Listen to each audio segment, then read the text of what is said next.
দেখে নেব এই মুহূর্তে তোমার পার্টনার কি ভাবছে। Morning thought of your partner, morning thought of your partner. তোমার পার্টনার এই মুহূর্তে কি ভাবছে, morning thought. Night of wands, তোমার পার্টনার ছুটতে চলে আসতে চাইছে তোমার কাছে, প্রচণ্ড প্যাশন ফিল করছে, ভুলতেই পারছে না, সারাক্ষণ মাথার মধ্যে তুমি চলছো। Next card, eight of swords, এইটের এনার্জি। এইট অফ সোর্স মানে নিজেকেই নিজে বেঁধে রেখেছে, নিজের নেগেটিভ চিন্তা।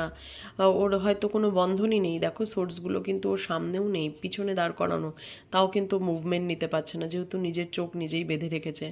চেষ্টা করলেই এই বন্ধন খুলতে পারে, কিন্তু নিজের নেগেটিভ থিঙ্কিংয়ের জন্য সে কিন্তু তোমার প্রতি কোনো অ্যাকশান নিতে পারছে না এবং পাস্ট মেমোরিজকে হোল্ড করে রেখেছে তোমার সাথে। কোনো, আমার মনে হচ্ছে তোমার পার্টনারের ম্যানিটারি স্টেবিলিটি এখন নেই, সেটার চিন্তাই সে সারাদিন করে যে আমি কবে স্টেবিলিটি পাবো, একটা ম্যানিটারি স্টেবিলিটি, কবে এই সম্পর্কটাকে একটা ফ্রুটফুলনেসের দিকে নিয়ে যাব। কারণ আমি যে বীজটা বপন করেছি সেই বীজটা ফ্লারিশমেন্ট হচ্ছে না, seed can't flower like that.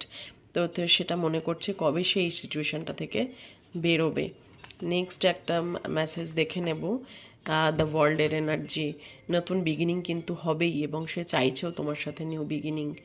আমার মনে হচ্ছে 10 21 মানে তিন তিন মাসের মধ্যে তোমাদের আবার আগের সিচুয়েশানে ফিরে যাবে। 3 মান্থস, আমি 3 মাস, 3 উইকস থেকে 3 মাস, 3 মান্থসের মধ্যে দেখতে পাচ্ছি তোমাদের আবার রিউনিয়ন হচ্ছে।